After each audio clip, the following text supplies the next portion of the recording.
The fist came out of nowhere. 1 second, Amelia Hayes was pouring coffee with a trembling hand. The next, she was on the floor of Castellano's diner. Her lips split, her ears ringing, the whole room frozen in a silence so sharp you could hear the blood drip. Derek Lawson stood over her laughing like he'd just won something. But he didn't know. He didn't know whose diner he had just bled on.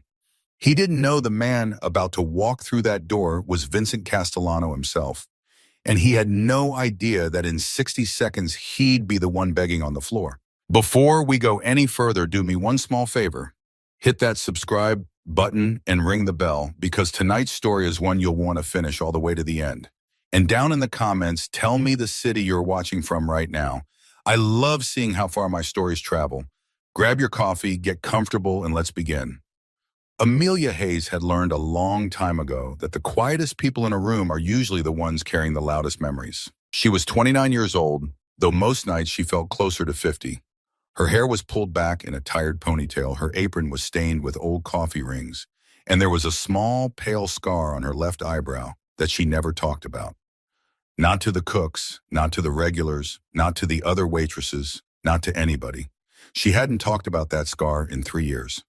Not since the night she finally grabbed her duffel bag off the bedroom floor and walked out of Raymond Fletcher's apartment without looking back. Order up, Amelia.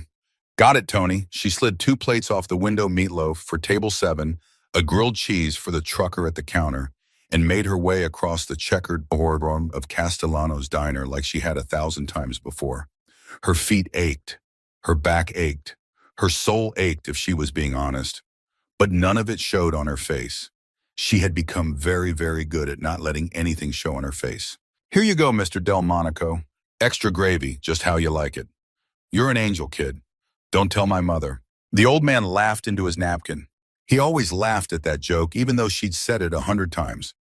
That was the thing about Castellano's, the same faces, the same orders, the same worn-down jokes, and Amelia loved it. God, she loved it. Because for the first time in her adult life, nothing here was a surprise. Nothing here reached across the table and grabbed her wrist. Nothing here told her she was stupid or worthless or lucky to be loved at all. Here she was safe, or at least she thought she was. You doing okay tonight, sweet? Angela, the older waitress with the silver hoops and the cigarette voice, leaned against the counter beside her. You look pale. I'm fine. Uh-huh. You've been eating. Angela, don't start. I'm just saying, a girl your age working double shifts, skinny as a broom handle. Angela. Fine. I'll mind my business. But if you pass out in the middle of the floor, don't say I didn't warn you. Amelia smiled, the small, careful smile she had practiced in the mirror for months after she'd left Raymond. The smile that said everything is fine without actually saying anything at all. The bell above the front door jingled. She didn't look up right away. She never looked up right away anymore. Habit. Old habit born in an old apartment, the habit of a woman who had learned to keep her eyes down when a man walked into a room. But something about the energy changed. The regulars at the counter went quiet. Old Mr. Delmonico stopped chewing. Even the fluorescent hum of the kitchen seemed to dim. And that's when Angela muttered under her breath, oh, for crying out loud, not him again. Amelia finally looked up. 3 men had walked in. The one in front was tall, wide-shouldered, with a leather jacket that probably cost more than Amelia's rent, and a grin that had never once in his life been earned.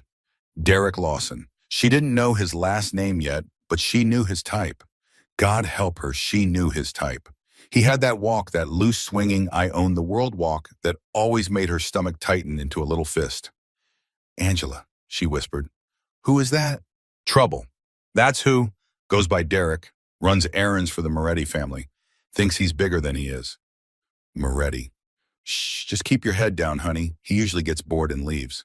Derek Lawson sat down at the corner booth like he already owned it. His 2 friends slid in after him, grinning at each other, elbowing each other, already laughing at jokes they hadn't told yet. Amelia felt her throat go dry. She knew without anyone needing to say it that this booth was in her section. Angela, Can't, sweetheart. I got tables 9 through 12. You know the rules. Mr. Castellano don't like us trading sections without permission. Just this once, honey. Angela put a hand on her arm, gentle but firm. You gotta stop being afraid of men in booths. You're safe here. This is Castellano's. Nothing happens inside Castellano's. Understand me, nothing.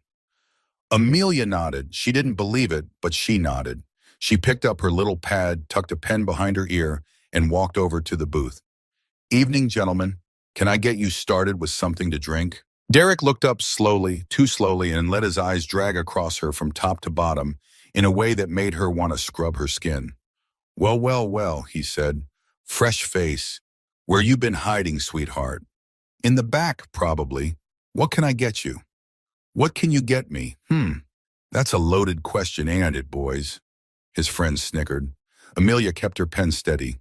Coffee, sodas. We got a special on the meatloaf tonight. I don't want meatloaf, honey. I want to know your name. My name's not on the menu, one of his friends whistled. Derek's grin flickered just for a second, like a bulb about to blow. Feisty. I like feisty. What's your name, Feisty? I'll give you a minute to look at the menu. She started to turn. Hey, I didn't dismiss you, sweetheart. Amelia froze. Just for a half second, just long enough to feel that old cold thing crawl up her spine, the thing she had spent 3 years trying to kill. Don't turn around, she told herself. Don't, just walk. Just walk away and tell Angela and let somebody else handle it. But before she could take a step, Derek's hand shot out and wrapped around her wrist. Not hard, not yet, just enough to remind her that he could. I said, he murmured, I didn't dismiss you.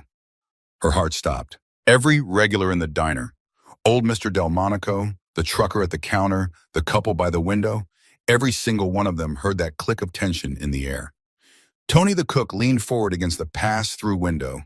Angela took one slow step toward the booth and then stopped because she knew the rules. She knew the risk. She knew exactly what kind of men these were. Amelia looked down at Derek's hand on her wrist.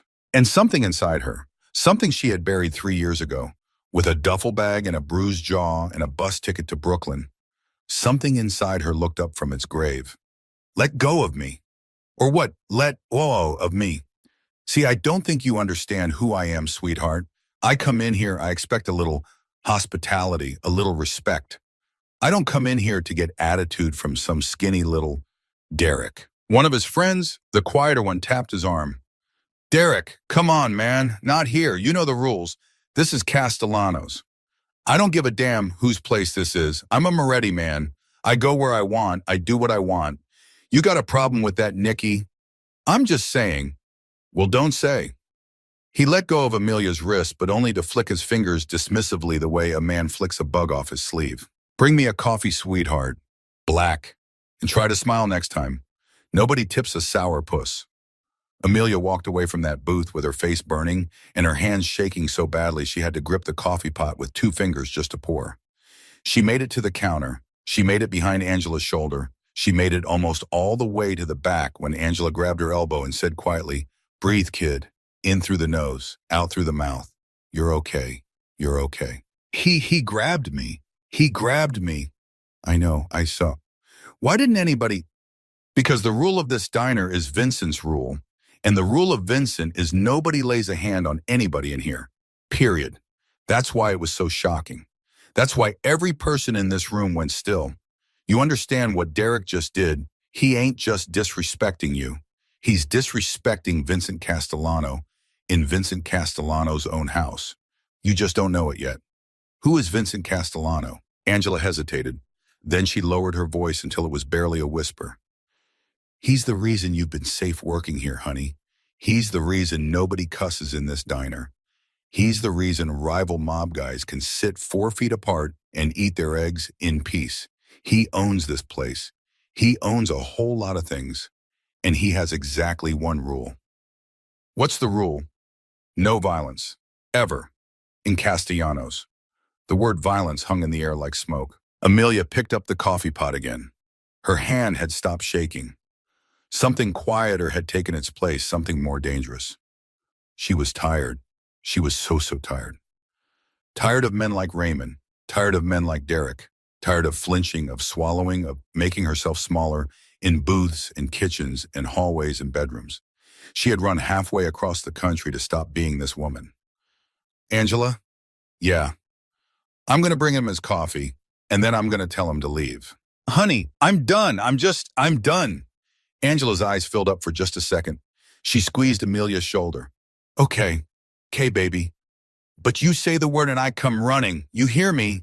You say the word. Amelia walked back to that booth with the teapot in her hand and every muscle in her body singing one clear note.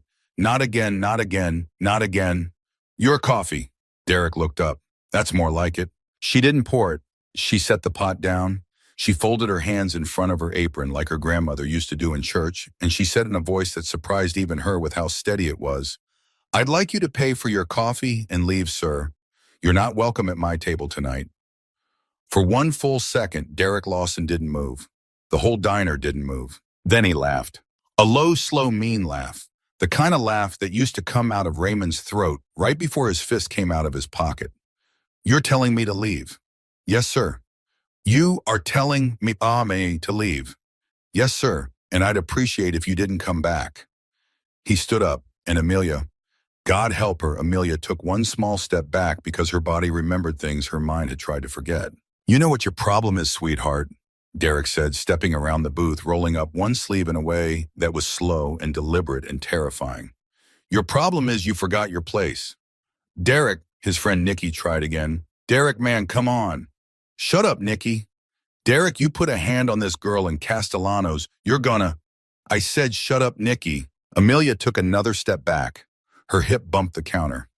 Angela was already moving. Tony the cook was already coming around the pass-through with a meat mallet in his fist. Old Mr. Delmonico was reaching for the phone on the wall.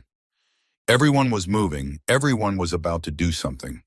But Derek was faster. She didn't even see his arm swing.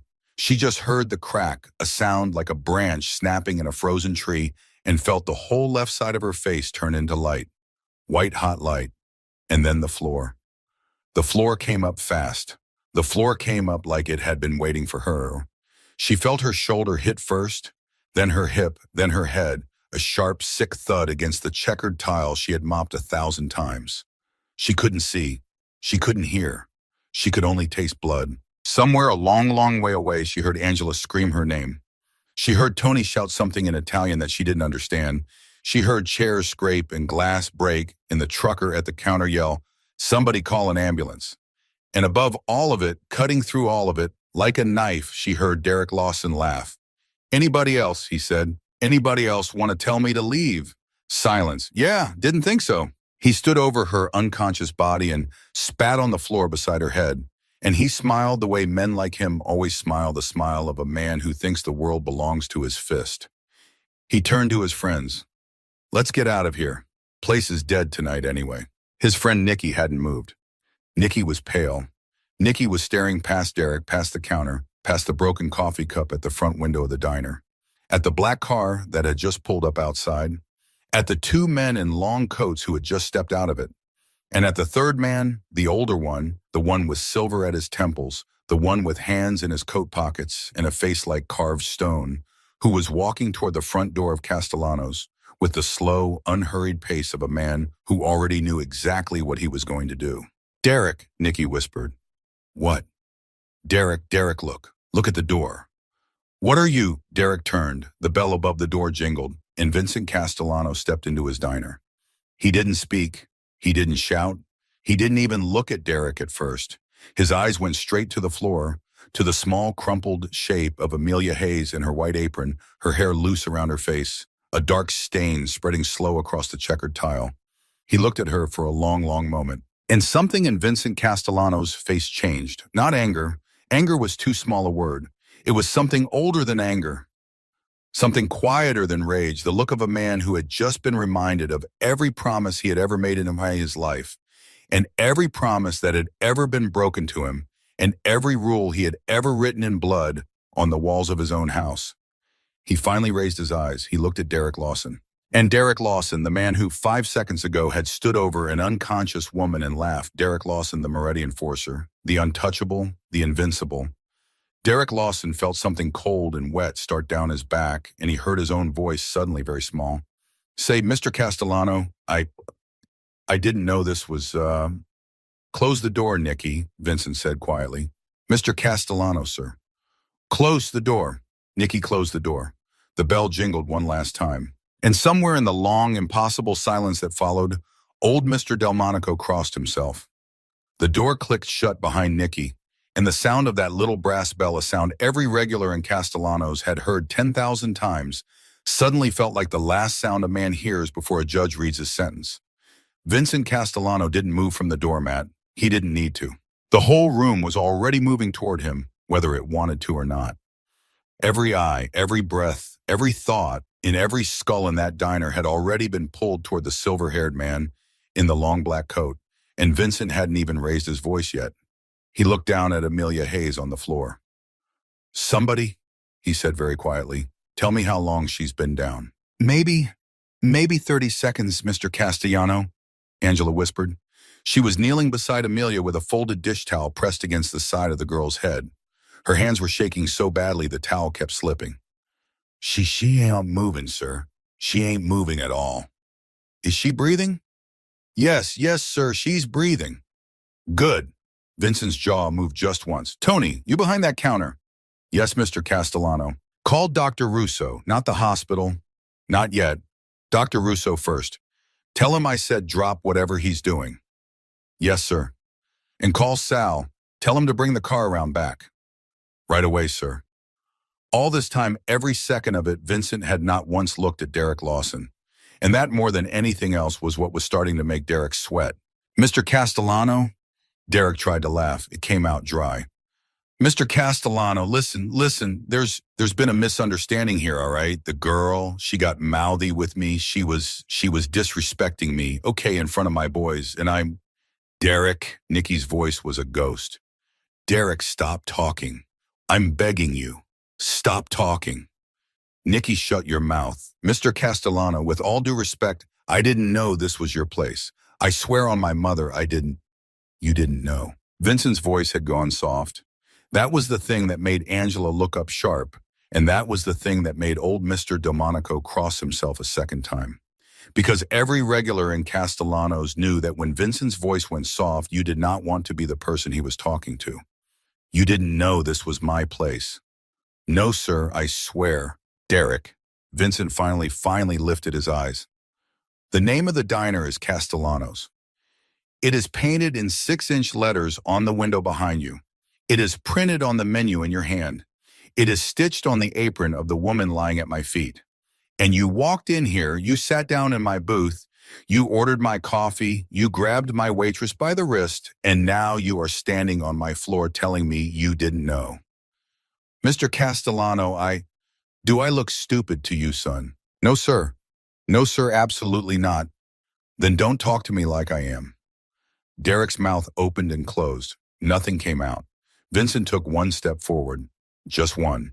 And Derek, who outweighed him by 40 pounds and was 15 years younger, took one step back without meaning to. "Mikey," Vincent said without turning his head. "Paulie," the door. The two men in long coats who had walked in behind Vincent stepped quietly into position, one in front of the front door, one in front of the kitchen hallway. They didn't draw anything. They didn't have to. They just stood there with their hands folded in front of their belts the way ushers stand at a funeral. Nikki whimpered. There was no other word for it. A grown man, 28 years old, 6 feet tall, and he whimpered. "Mr. Castellano," Nikki said, his voice cracking in the middle. "Sir, please, I didn't touch her. I swear to God." "Sir, I told him to stop. I told him, sir, you can ask anybody in here." I told him, "I believe you, Nikki." You do. I do." "Oh, thank God." "But you sat down at that booth with him. You laughed at his jokes. You let him put his hand on her. And that means I still got a problem with you. We'll talk about your problem later. Right now I'm talking to your friend." Nikki shut up so fast his teeth clicked. Vincent took a second step. Derek took another one back and hit the edge of the booth with the back of his knees. "Sit down, son." "Mr. Castellano." "I said sit." Derek sat. His hands were on the table in front of him, flat palms down, the way a man sits when he's been pulled over by a cop, and he's trying very hard to look like he has nothing to hide. But his fingers were trembling. Every regular in the diner could see it. Every regular in the diner was pretending not to look. Vincent slid into the booth across from him. Calm, patient, like a grandfather sitting down to Sunday dinner. "You know," Vincent said, "I've been running this diner for 26 years. Did you know that Derek..." No, sir. 26 years. You know how many times somebody has thrown a punch on this floor in 26 years?" "No, sir." Zero, not one single time. You know why? Because of you, sir. Because of the rule, Derek, the rule. You know the rule. Derek's throat worked. No violence in Castellanos. Say it again. No violence in Castellanos. One more time, son, so the whole room hears you. Derek's voice cracked. No violence in Castellanos, sir. Now, Vincent leaned back in the booth. His voice had gone so soft you had to lean in to hear it. Look down at my floor, Derek. Look at the blood. Derek didn't look. I said look.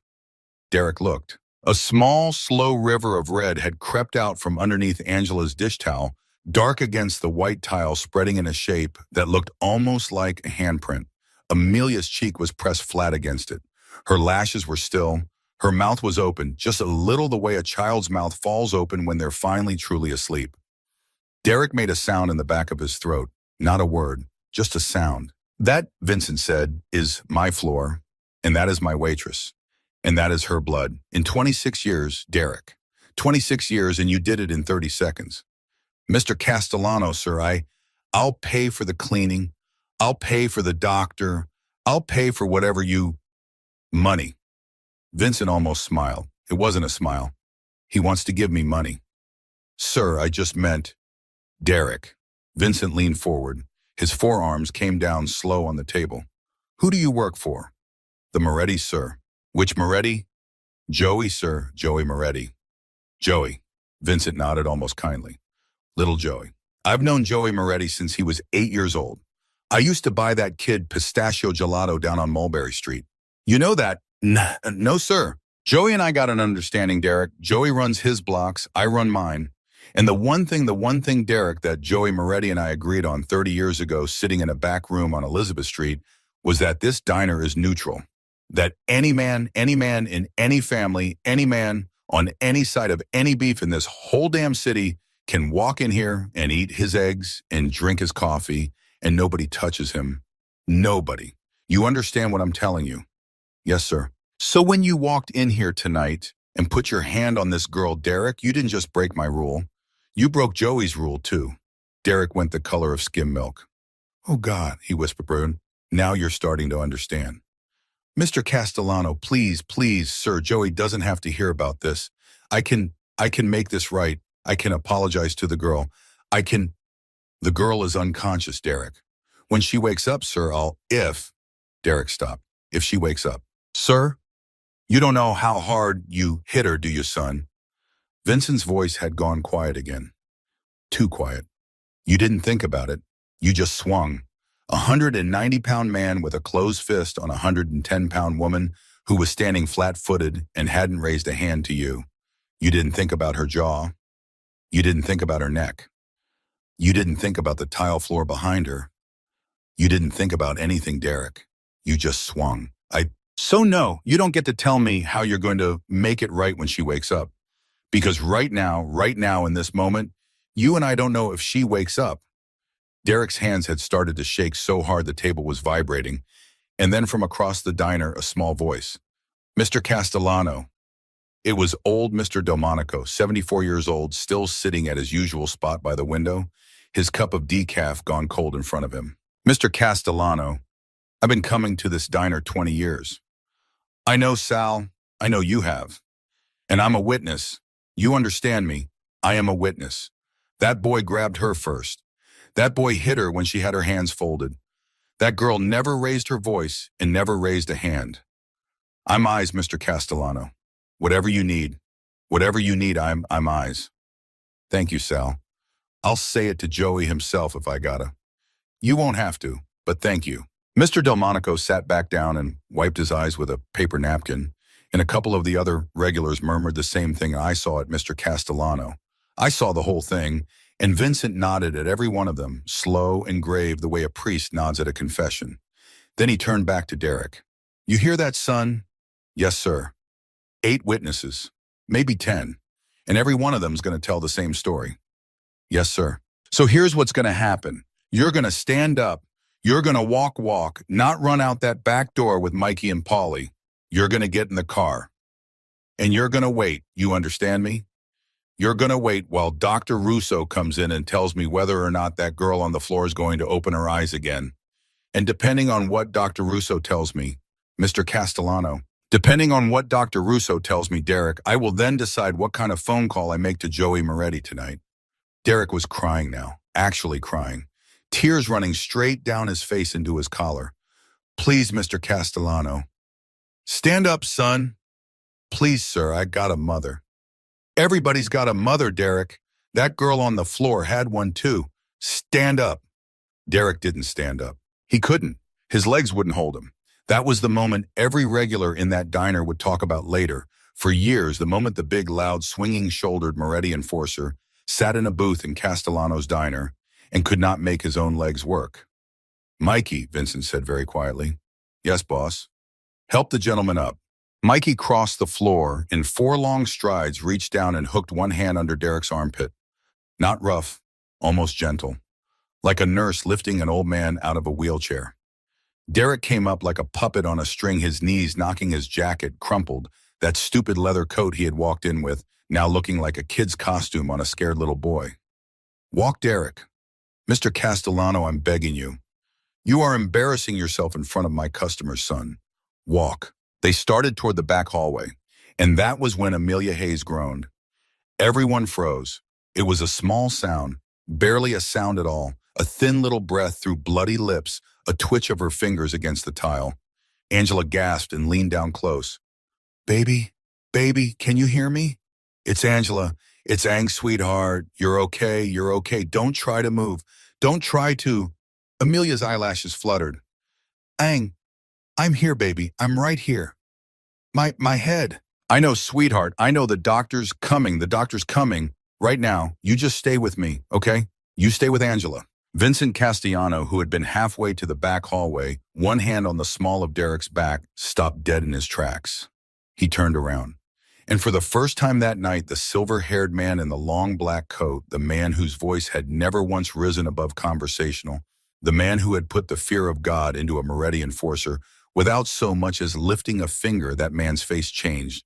It softened. Something old and tired and deeply, deeply sad moved across Vincent Castellano's face, and anyone who had known him long enough would have sworn in that moment that they were looking at a different man entirely. Paulie, take him. I'll be there in a minute. Yes, boss. Paulie took Derek's arm from Mikey and walked him the rest of the way down the hall, and Derek went without another word, his head down his shoulders, shaking. Vincent walked back across the diner floor, slow, careful the way a man walks in church, and knelt down on one knee beside Amelia Hayes. He didn't touch her. He didn't have the right to touch her, and he knew it. Miss, Amelia's eyes, glassy and unfocused, rolled toward the sound of his voice. Miss, my name is Vincent. I own this diner. Can you hear me? Yes. I want you to listen to me very carefully. A doctor is coming, a very good doctor. He is 2 minutes away. You are not going to the hospital in a city ambulance. You are going in my car with my doctor to a place where you will be looked after and nobody will bother you and nobody will send you a bill. Do you understand? I can't afford. Miss, Vincent's voice cracked just slightly on the word. You are not paying for a single thing. Not tonight, not tomorrow, not ever. Do you understand me? She blinked at him. A tear came out of the corner of her eye and ran sideways down her temple into her hair. Who? She whispered. Who are you? I'm the man who's sorry, miss. What? I'm the man who's sorry this happened on my floor. Angela was crying. Mr. Delmonico was crying. Tony the cook was standing in the kitchen doorway with one hand over his mouth and the other still holding the phone. And Tony the cook was crying too. I got tables, Amelia mumbled. I gotta finish my... Your tables are taken care of, miss. Angela's got 'em. I got her honey, Angela sobbed. I got all of 'em. You just stay quiet, baby. It's so cold. Vincent took off his long black coat, the coat that every regular in the diner had only ever seen him in, and he laid it across her shoulder to knee like a blanket. Better. Yes. Good. The little brass bell above the back door jingled, and a short, bald man with a leather doctor's bag came hurrying in, breathing hard. Vincenzo, where is she? Here, Tommy. Right here. Dr. Russo dropped to his knees and went to work without another word, and Vincent stood up slowly and, For a long moment, he just stood there looking down at Amelia Hayes, at the small, pale, bloodied woman sleeping under his coat on the floor of his diner. And nobody in that room, not one single person, could read the look on his face. Then he turned toward the back hallway, toward the parking lot, toward the black car, toward Derek Lawson. "Tony." "Yes, Mr. Castellano." "Get me Joey Moretti on the phone." "Right now, sir." "Right now." And Vincent Castellano walked out of the dining room without another word, the hem of his shirt cuff rolled up 1/4 turn, his hands loose at his sides, and every person left in that diner, down to the last old man with a cold cup of decaf, understood in their bones that something tonight had only just begun. The back room of Castellano's diner had only one light bulb, and it had been burning since 1987. Vincent liked it that way. The room was small and square and smelled like old coffee and older secrets, and when Vincent Castellano walked somebody into that back room, the whole neighborhood knew the conversation being had in there was one that couldn't happen anywhere else. Derek Lawson was already in the chair when Vincent walked in. Paulie had put him there. Paulie hadn't needed to tie him down. Derek was done fighting. Derek was sitting the way a schoolboy sits outside the principal's office, shoulders curled and knees together, both hands clenched in his lap, because he didn't know where else to put them. "Leave us, Paulie." "Boss, leave us. Go stand by the car. I'll call if I need you." "Yes, boss." The door closed. Vincent pulled out the second chair, turned it around backwards, and sat down with his forearms folded across the back of it. He did not look angry. That was the worst part. He looked like a man who had already made every decision he was going to make tonight, and who was only here now to see whether Derek would make it easier or harder on himself. "Tony's getting Joey on the phone right now, son." Derek nodded, a single jerky nod. "You understand what that means?" "Yes, sir." "Tell me what it means." It means Joey's going to decide whether you what, Derek? Whether I come home tonight." Vincent nodded slowly. "That's right. Joey decides, not me. Because I am a man who keeps his word, and 30 years ago I gave Joey Moretti my word that I do not touch a Moretti man without his blessing. Even when the Moretti man breaks my rule in my own house. Even when the Moretti man puts a woman on my floor. I still call Joey. I still ask. That is how men like me live long enough to get gray hair, Derek. You understand?" "Yes, sir." "So while Tony's making that call, you and I are going to have a small conversation. Just you and me, man to man. And I want you to listen very, very carefully to the question I'm about to ask you, son. Because the answer you give me, it is going to matter more than anything you've ever said in your whole life. You understand?" Derek's chin trembled. "Yes, sir." Vincent leaned forward. "Why her?" Derek blinked. "Sir, why her, Derek?" I don't. There are 11 waitresses in this diner, son. There are 3 on shift tonight. You walk past Angela. You walk past Rosa behind the counter. You sat down in her booth. And the second she came over, you started in on her. You grabbed her wrist before she even put her pen down. You didn't do that to Angela. You didn't do that to Rosa. You did it to Amelia. Why? Derek's mouth opened. Nothing came out. Derek. It was random, sir, I swear. Son. Mr. Castellano, I swear on. Derek, don't you lie to me in this room. The quiet that came after those words was the kind of quiet that has weight to it. You could feel it settle on Derek's shoulders. You could watch it press him down in the chair. Don't you lie to me in this room, Derek. Because if Joey Moretti comes on that phone in 3 minutes and tells me to let you go, and then 6 months from now, a year from now, I find out that you walked into my diner tonight with a name in your pocket, and that name was hers, you are going to wish Joey had said something else on that phone call. Do you understand me, son? Derek started crying again. Not the loud crying from before, the quiet kind, the kind that comes from a place a man doesn't usually visit. He said, I just had to scare her, Mr. Castellano. He said, Vincent went very, very still. Who said Derek? He said nobody was going to get hurt. He said she was going to see me come in and she was going to run out the back and I was just supposed to make her run, sir. I was just supposed to scare her so bad she quit her job and packed her bag and got on a bus. And who said Derek? Derek swallowed. A guy in a bar, paid me $2,000. I never saw him before. I swear to Christ, Mr. Castellano, I swear on my mother's grave. His name. He didn't give me Derek. Raymond, the name burst out of Derek's mouth like he'd been holding it underwater. Raymond something. Fletcher, Raymond Fletcher. From up in Albany, that's all I got, sir. That's all I got. He was just some guy in a bar with a picture in his hand and $2,000 in an envelope.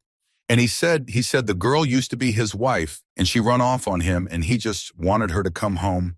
That's what he said, sir. I swear to God, I didn't know. I didn't know she. Vincent Castellano did not move. He did not blink.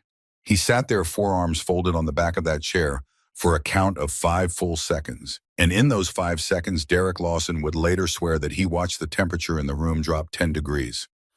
Raymond Fletcher, Vincent said. Yes, sir. A man hired you, a stranger in a bar, hired you to come into my diner on my floor to terrorize my waitress so that he could what? Follow her to the bus stop, grab her in the alley, put her in a trunk. Is that the plan? Derek, is that the plan you took $2,000 for? I didn't ask what the plan was, sir. You just took the money.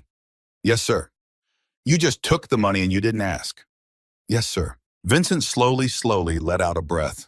It wasn't a sigh. It was something smaller and older and much more dangerous than a sigh. It was the breath of a man who has just been handed a knife and is trying to decide how many pieces to cut with it. Is he still in the city, Derek? Sir, I don't. Is he still in the city? Yes, sir. He said he was staying somewhere downtown, somewhere near the bus terminal. That's what he said. He wanted to be able to see her if she ran. The back door of the little room cracked open 6 inches. Tony leaned in. He was holding the diner's old wall phone stretched around the corner on its long cord, one hand over the receiver. Mr. Castellano, Joey's on. Vincent did not take his eyes off Derek. 1 minute, Tony. Keep him on the line. Tell him I'm coming. Yes, sir. The door closed. Look at me, son. Derek looked up. I'm going to make you a promise, Vincent said. I am going to make you one promise tonight, and it is the only promise I am ever going to make you in my entire life. You are going to tell me every single thing you know about Raymond and Fletcher. His face, his height, his jacket, the bar where he found you, the hand he handed you that envelope with. Every detail, Derek, you are going to tell me while I'm on the phone with Joey. And if you tell me the whole truth, Derek, not 90%, not 99, 100, then I am going to ask Joey for your life. And I am going to get it. You understand? Yes, sir. And if you lie to me even once, I won't, sir. I won't, I swear. If you lie to me even once, Derek, I'm not going to call Joey back. I'm going to call Raymond. Derek's face went the color of ash. And I'm going to give him your address. Oh, God. Oh, God. Mr. Castellano. We understand each other. Yes, sir. Yes, sir. We understand. Good boy. Vincent stood up. He did not look back at Derek. He did not need to. He walked out of that back room with the slow, easy step of a man who had just finished the smallest part of a very long night, and he took the phone from Tony's hand and he pressed it to his ear. Joey, Vincenzo, I'm sorry to call you at this hour. I heard somebody made a mess in your house tonight, Vincenzo. News travels fast. Nicky called his uncle. His uncle called me. Tell me what you need. I need a minute of your patience, Joey. You got an hour of my patience, old friend. Talk to me. And so Vincent Castellano, standing in the hallway of his own diner with a blood stain drying on his dining room floor and an unconscious waitress being lifted onto a stretcher not 40 feet away, talked to Joey Moretti for 11 minutes. And in those 11 minutes, Vincent's voice never rose once and never dropped once, and every word that came out of his mouth was chosen the way a surgeon chooses a stitch. When he hung up, Tony was waiting. What did he say, Mr. Castellano? Joey said the boy mind Tony. Joey said he's embarrassed. Joey said the boy will not see another payday from the Morettis as long as he lives. Joey said if I want the boy in a river, the ball goes in a river, and there will be no questions asked. And what did you say, sir? Vincent was quiet for a long moment. I told him the boy stays above ground. For now. For now, sir. For now, Tony, because the boy is useful. The boy has a name in his pocket I need. Tony crossed himself. Vincent walked back out into the main room of the diner. Dr. Russo was standing beside Amelia, his little flashlight still in his hand, his face set in the serious, careful expression that every regular in Castellanos knew meant the doctor was about to say something true. Angela was still on her knees beside Amelia, still holding her hand. Mr. Delmonico was standing now, leaning on his cane, watching with his mouth set in a thin, tight line. Tommy, Vincenzo, tell me, she's got a concussion, a bad one. Left side of her jaw is fractured hairline. Maybe worse, I need an x-ray to be sure. Her left eye is going to swell shut by morning. She's going to hurt for a month. She's going to need stitches above her temple. Will she wake up, Tommy? She is awake, Vincenzo. She's been in and out. She knows her name. She knows what year it is. She's scared and she's in a lot of pain, but her brain is in there. Her brain is working. She's going to be okay. Vincent closed his eyes for one long second. For the first time that night, his shoulders came down about half an inch. Thank you, Tommy. Don't thank me yet. I need to move her. She needs a CT. I want her at St. Agnes tonight under a different name in a private room, and I want her there in the next 20 minutes. You got it. Sal's got the car running. And Vincenzo? Yeah, Tommy. This girl, how do I say this? She's got old bruises, Vincenzo, on her ribs, on her left arm, yellow-green, the kind from a month ago, 2 months ago. This ain't the first time somebody put hands on this girl. Vincent's eyes opened. I know, Tommy. You know, I know now. Vincenzo. Tommy. What are you going to do? I'm going to put her in your car, Tommy, and then I'm going to take a drive downtown. Dr. Russo looked at him for a long moment. Then he nodded once short, the way old friends nod when they've known each other 42 years and don't need more words than that. Amelia was stirring. Where? Hey, honey. Angela leaned in close. Hey, baby, it is okay. You're okay. The doctor's here. We're going to take you somewhere safe, okay? My purse. I got your purse, sweetheart. My apartment, my key. Nobody's going to your apartment tonight, miss. That was Vincent's voice, soft right beside her ear. Amelia's good eye rolled toward him, glassy, uncertain. Me, miss? You're the one who, I'm the one who owes you an apology, miss, for what happened on my floor. I'm going to spend a long time making it right. I don't understand. You don't have to understand anything tonight, miss. You have to go to sleep in a clean bed and let the doctor put you back together. Everything else can wait. My job. Your job is safe. Your paycheck is safe. Your apartment is safe. For the next 6 weeks, miss, you are going to rest. You are going to eat. You are going to heal. And you are not going to worry about a single bill. I promise you that on my mother's name. Amelia's good eye filled up. Why what, miss? Why are you doing this? You don't even know me. Vincent was quiet for a long second. Then he said very quietly, I had a daughter once, miss, a long time ago. She was about your age, and she came home one night with a bruise on her face just like the one you're going to have in the morning. And I didn't move fast enough. I was across the country on a thing. I got the call. I got on a plane. I got there too late. Do you understand what I'm telling you, miss? Amelia's lip was trembling. I'm sorry. No, miss. No. You don't say that word to me tonight. Not one time. The people who are sorry tonight are the people who did this to you. And I promise you, miss, I promise you on my daughter's name, every one of them is going to say that word to me before the sun comes up. Everyone. Amelia's good eye blinked slowly. There's more than... Yes, miss, there's more than one. Raymond. The name came out of her mouth in a whisper, and when it did, the whole diner went still. Angela's head snapped up. Dr. Russo's hand paused on Amelia's wrist, and Vincent Castellano leaned in close and said very softly, very gently, the way a grandfather tells a child that the monster under the bed is already gone. I know, miss. I know his name. You are safe now. Go to sleep. She closed her good eye. Dr. Russo and Sal lifted the stretcher together, careful, and they carried her through the back hallway and out into the car that was waiting in the alley with the engine running. Angela rode with her. Mr. Delmonico stood and watched them go, leaning on his cane, and the old man crossed himself a third time as the black car's tail lights disappeared down the block. Vincent stood alone in the middle of his dining room floor. He looked at the blood on the tile. He looked at the coffee pot still sitting on the table in the corner booth. He looked at his own hands. And then quietly, almost to himself, he said, Tony, Yes, Mr. Castellano. Lock the front door. Flip the sign. We're closed for the night. Yes, sir. Polly. Yes, boss. Get the boy in the car. The trunk stays open. I want him to see the sky while we drive. Yes, boss. And Mikey. Yes, boss. Get me an address downtown. A motel near the bus terminal. A man named Raymond Fletcher. Checked in the last 72 hours. Alone. On it, boss. Vincent reached up and rolled his right shirt cuff down, slow and careful, and buttoned it at the wrist. Then the left. Then he pulled his long black coat up off the back of the booth where Angela had draped it after they'd lifted Amelia onto the stretcher, and he slid his arms into the sleeves one at a time. Tony was watching him from behind the counter, a dish rag forgotten in one hand. Mr. Castellano, sir. Yeah, Tony. You haven't gone out on a thing in 8 years, sir. Vincent buttoned the top button of his coat. I know, Tony. Sir, some things a man retires from, Tony, and some things a man doesn't. He walked to the front door.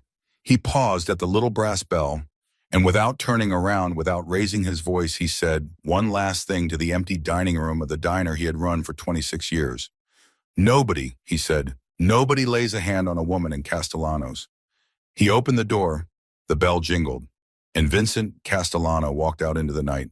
The black car pulled away from the curb, with 3 men inside it and 1 man in the trunk, and nobody in the car said a word for the first 6 blocks. Vincent sat in the back seat. Mikey drove. Paulie rode shotgun with a cell phone pressed to his ear, muttering softly in Italian to someone on the other end, writing an address on a matchbook with a stub of a pencil. Every few seconds, the car would bump over a pothole, and from the trunk you could hear a small, muffled thud, Derek's shoulder hitting the wheel well, and then silence again.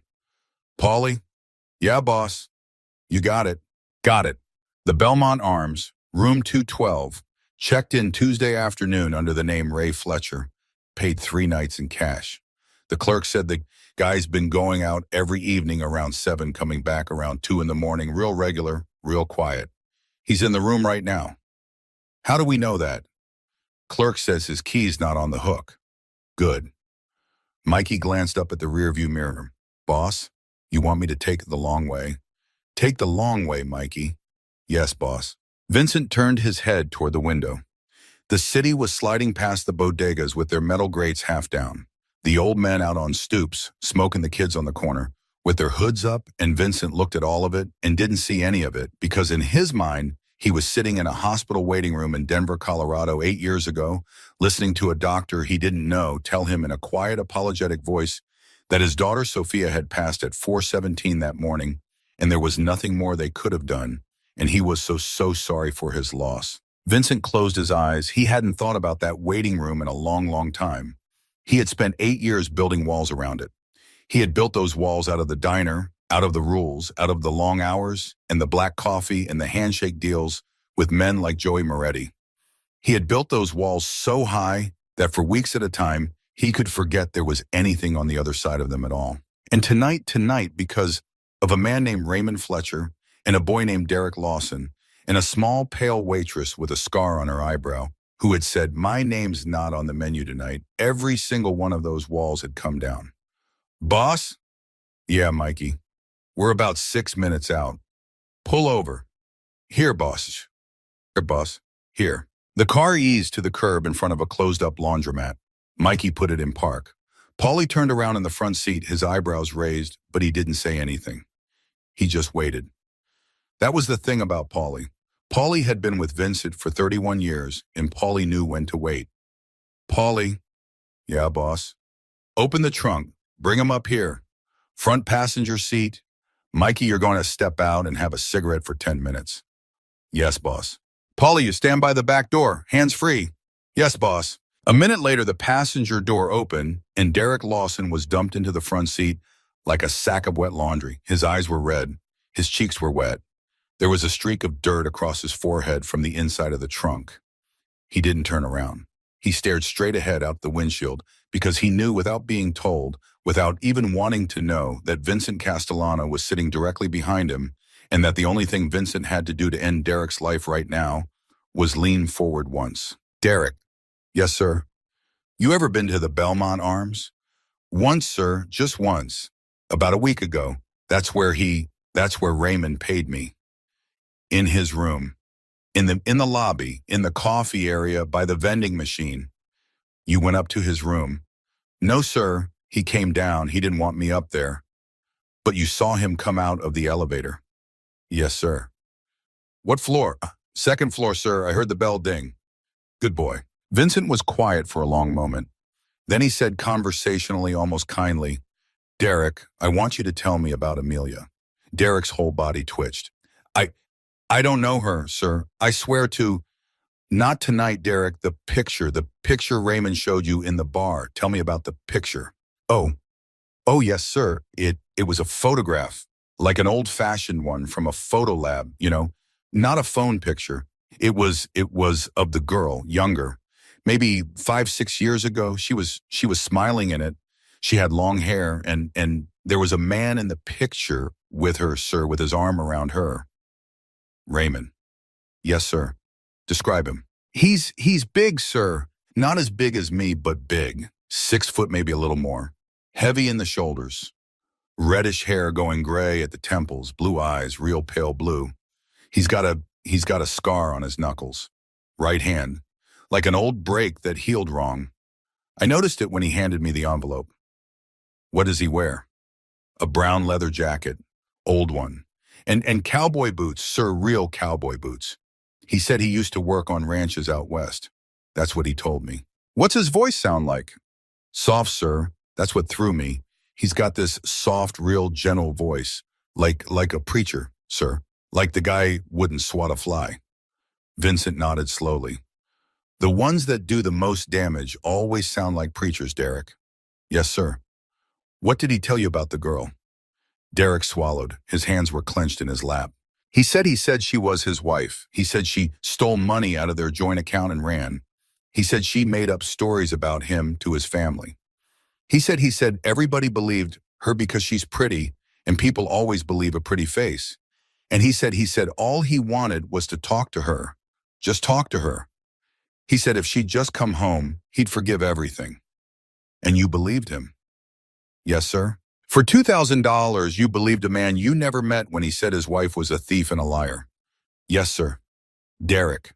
Yes, sir.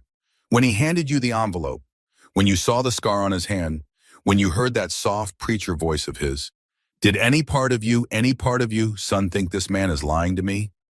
The silence stretched out a long time. Yes, sir. But you took the money anyway. Yes, sir. I took the money anyway. Say the rest, Derek.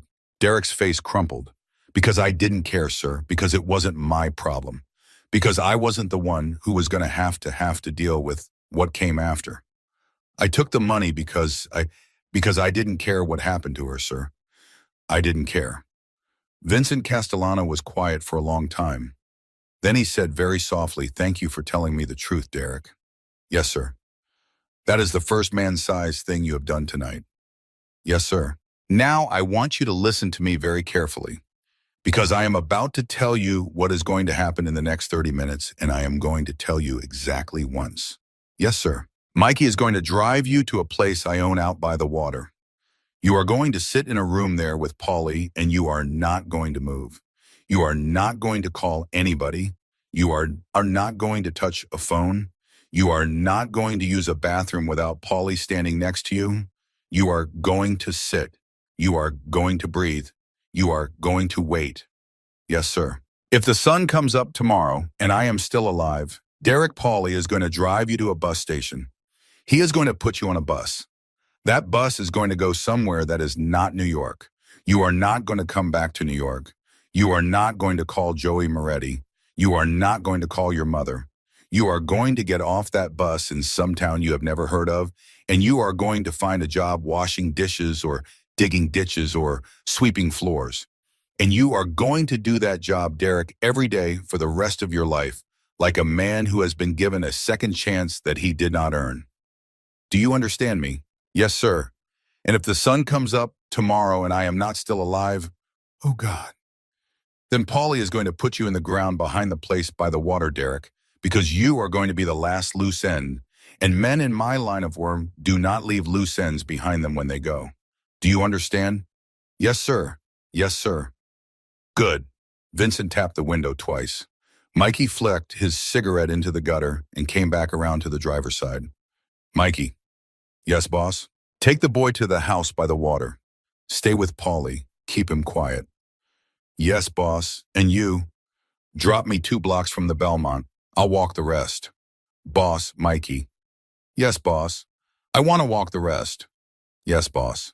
The car pulled away from the laundromat and took the back streets quiet careful the long way. Derek Lawson stared straight ahead the whole drive and did not say one more word. And every block they drove, Vincent Castellano felt something inside himself he had not felt in 8 years, a thing that was not anger and was not grief and was not even rage. It was something cleaner than any of those. It was the thing he had felt once in a hospital waiting room in Denver the moment the doctor finished speaking and walked away. The thing he had made himself stop feeling before he walked out of that waiting room and got back on a plane. He had called it back then the debt. It was a debt he had never paid. Tonight he was going to pay part of it. The car let him out 2 blocks from the Belmont Arms. He told Mikey to keep driving, and Mikey did. The taillights disappeared around the corner. Vincent stood on the sidewalk in his long black coat alone in a neighborhood he hadn't walked in 30 years, and he put his hands in his coat pockets and began to walk. He walked like a man going to church. Unhurried. Patient. And the whole time he walked, he was talking to his daughter in his head. He didn't do that very often. He had mostly stopped doing it because it hurt too much, and because Sophia had never answered, and because 8 years was a long time to talk to somebody who wasn't there. But tonight he talked to her. He told her about the girl on the floor of the diner.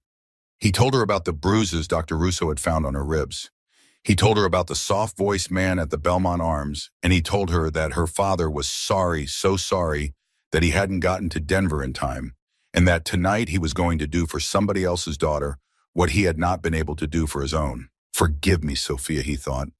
Forgive me for what I'm about to do. And in his head, just for a second, he thought he heard her voice say, "Go, Daddy, go." The Belmont Arms had a front desk that hadn't been updated since 1971, a lobby that smelled like old carpet shampoo, and a night clerk named Eduardo, who took one look at Vincent Castellano walking through the front door and knew with the clarity that only night clerks possess that he was about to be paid a great deal of money to see absolutely nothing. Vincent walked up to the desk. He reached into his coat pocket. He took out a folded stack of hundreds. He set it on the counter. "Good evening." "Good evening, sir." "Room 212, Raymond Fletcher." "Yes, sir." "I am going to go up and knock on his door. I am going to talk to him. I am not going to raise my voice. I am not going to break anything. When I come back down in 15 minutes, you and I are going to shake hands, and you are going to have forgotten my face. Does that sound agreeable to you?" Eduardo looked down at the stack of hundreds on the counter. Eduardo looked up at Vincent Castellano. Eduardo slid the stack into the drawer. "Good evening, sir," Eduardo said. "The elevator is to your left." "Thank you." "Sir." "Yeah. The gentleman in 212 has been drinking, sir, heavily. I brought ice up about an hour ago." "Thank you, Eduardo." "Sir." "Yes." "My daughter is 19, sir." Vincent paused at the elevator. "Good for you, Eduardo." "Yes, sir. God bless you, sir." The elevator dinged open. Vincent stepped inside. The doors closed. Eduardo, behind the front desk of the Belmont Arms, crossed himself. On the second floor, the hallway was quiet. Vincent walked down it slowly. He passed 208, 210. He stopped at 212. He listened. Inside the room, a television was playing. Some late-night baseball recap. Vincent could hear the crowd noise tinny through the door. He could hear a glass being set down on a hard surface. He could hear very faintly a man humming along to a jingle, a soft voice, a preacher's voice. Vincent Castellano raised his hand. He knocked on the door. 3 times, even patient, unhurried. The kind of knock a landlord makes. The kind of knock that doesn't sound like trouble. The humming stopped. "Who is it?" The voice was exactly as Derek had described it. Soft, warm, almost kind. The voice of a man who could talk a woman out of a restraining order. The voice of a man who could make his own wife's family stop believing her. The voice of a man who could hand another man $2,000 in a hotel lobby for the pleasure of watching his wife get dragged out of her own workplace in front of strangers. Vincent Castellano breathed in once through his nose. And then he answered in a tone so gentle, so apologetic, so polite, that Raymond Fletcher inside that room smiled to himself and started toward the door. "Front desk, sir. Complimentary bottle of wine. Compliments of the house." "Oh," the soft voice chuckled. "Oh well, how about that? Just a second." A chain slid, a lock turned. The door opened 6 inches, and a man with reddish hair going gray at the temples in a brown leather jacket that smelled of cigarettes and whiskey looked out with a pleasant, expectant smile already on his face. And then that smile died. Because the man standing in the hallway of the Belmont Arms at 1:17 in the morning was not a front desk clerk. He was not holding a bottle of wine. He was a silver-haired stranger in a long black coat, with his hands folded quietly in front of him, with a face like carved stone, with eyes that had been looking at Raymond Fletcher for a long, long time, before Raymond had even opened the door. "Mr. Fletcher, who the hell are you?" "My name is Vincent Castellano. You do not know me, but I believe you know my waitress." Raymond Fletcher tried to close the door. He was not fast enough. Vincent's shoulder was already through it, and the door of room 212 of the Belmont Arms clicked shut behind them, and the television inside kept playing its late-night baseball recap, and out in the hallway for a long time after that, there was no sound at all. Inside room 212 of the Belmont Arms, the television was still playing. The sportscaster was still recapping the 9th inning, and Raymond Fletcher was backing up across the carpet, both hands raised with the expression of a man who was finally being looked at the way he had spent his whole life looking at other people. Mr. Castellano, sir, there's been a mistake." "Sit down, Mr. Fletcher." I don't know any waitress, sir. I think you got the wrong room." "Sit down." Raymond sat down, not because he wanted to, because his legs gave out. Vincent pulled the other chair over and sat across from him, knees almost touching. He did not take off his coat. He folded his hands on his knees, the way a priest folds his hands in a confessional, and he waited until Raymond's eyes were locked on his, and then he spoke. "Amelia Hayes." Raymond's mouth opened. Don't you dare lie to me in this room, Mr. Fletcher. Not one word. Not one. I have had one liar in my face tonight already, and that one I let live. You will not find me in the same mood twice." "Yes, sir." "Amelia Hayes." "Yes. Your wife." My ex-wife, sir. She left me 3 years ago." "She ran from you 3 years ago, Mr. Fletcher." "That is a different thing." "Yes, sir. You paid a man $2,000 on Tuesday night to go into my diner and frighten her so badly that she would quit her job, pack her bag, and get on a bus." "Yes, sir." "Why the bus, Mr. Fletcher?" "Sir." "Why the bus? Why not her apartment? Why not the sidewalk outside her building? Why the bus, Mr. Fletcher?" Raymond's throat worked. Because she'd have to come down to the terminal to buy the ticket, sir, and I was going to be at the terminal." "You were going to be at the terminal?" "Yes, sir." "And what were you going to do at the terminal, Mr. Fletcher?" I just wanted to talk to her, sir. What were you going to do at the terminal?" Raymond Fletcher started to cry. Not the way Derek had cried, not the scared boy cry. Raymond cried the way a man cries when the mask he has worn for 20 years finally slips off his face in front of somebody who is not going to let him put it back on. "I was going to take her home, sir." "Take her home how, Mr. Fletcher?"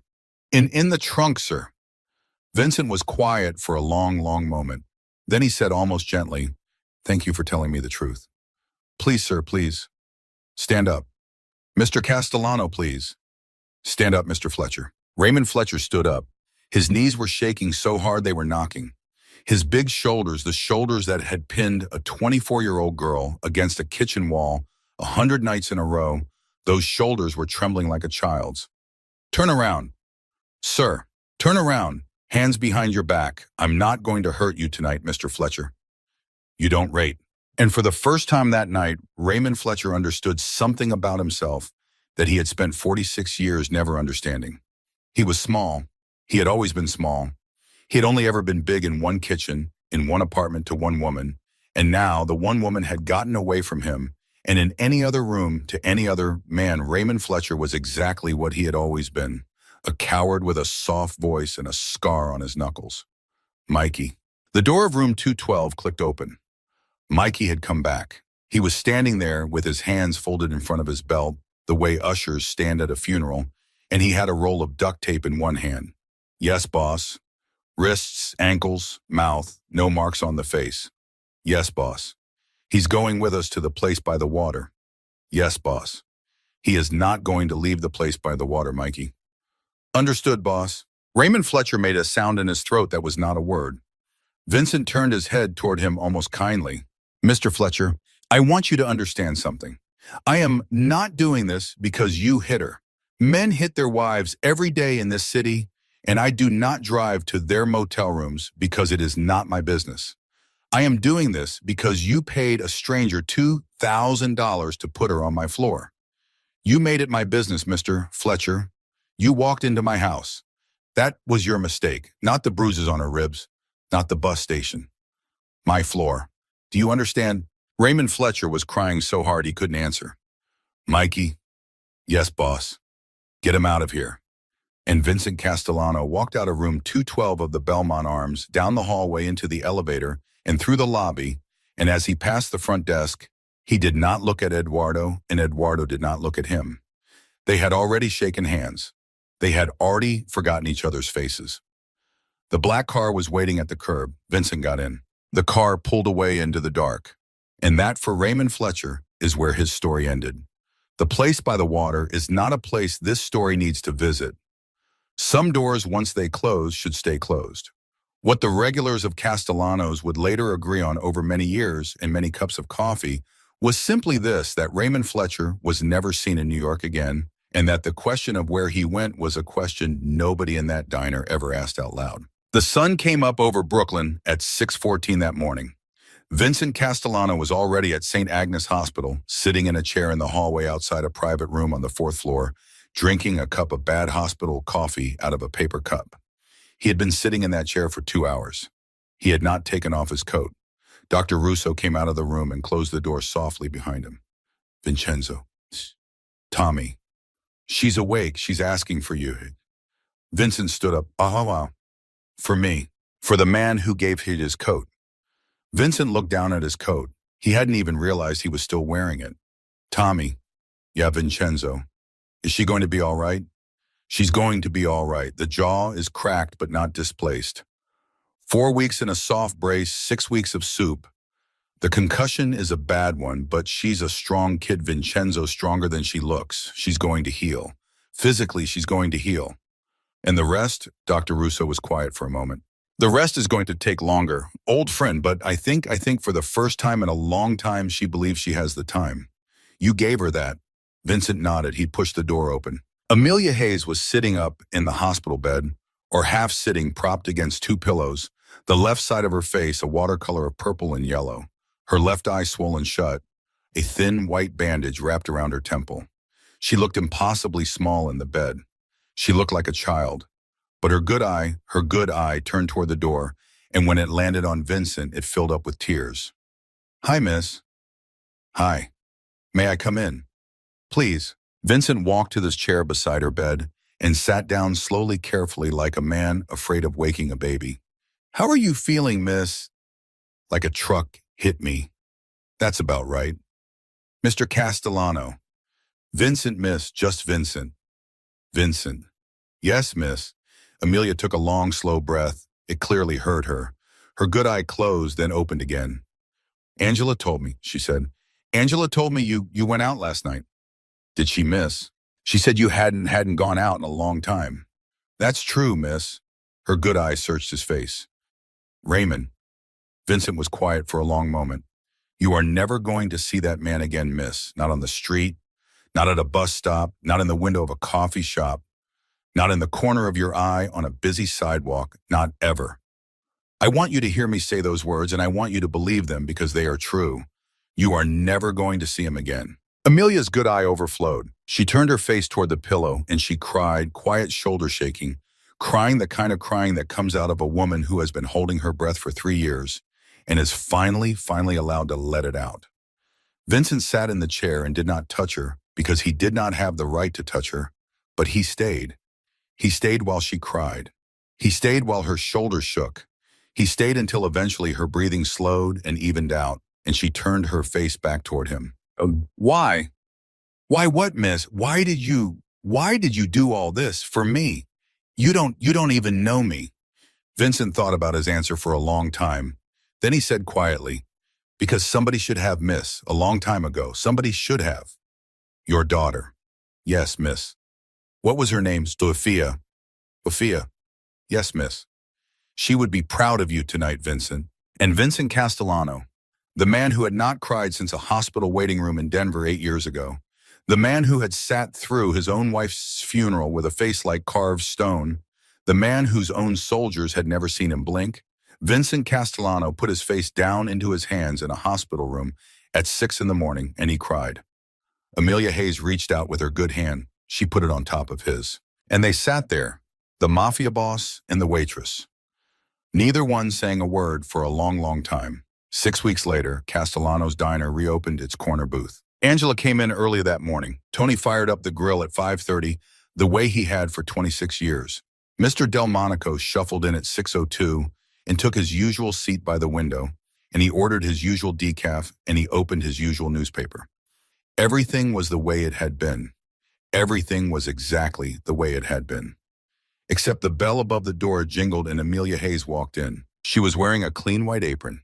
Her hair was pulled back in a ponytail. The bruising was long gone. A very thin silver scar ran from the edge of her left eyebrow down to her cheekbone, a scar she no longer tried to hide with makeup, because she had decided at some point in the last 6 weeks that her scars were allowed to be seen now.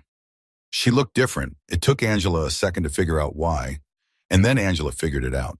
Amelia was walking into the room with her head up. "Baby." "Hi, Ang."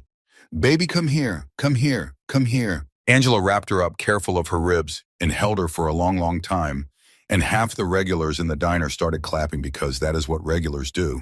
And Mr. Delmonico stood up behind his newspaper, and he clapped too.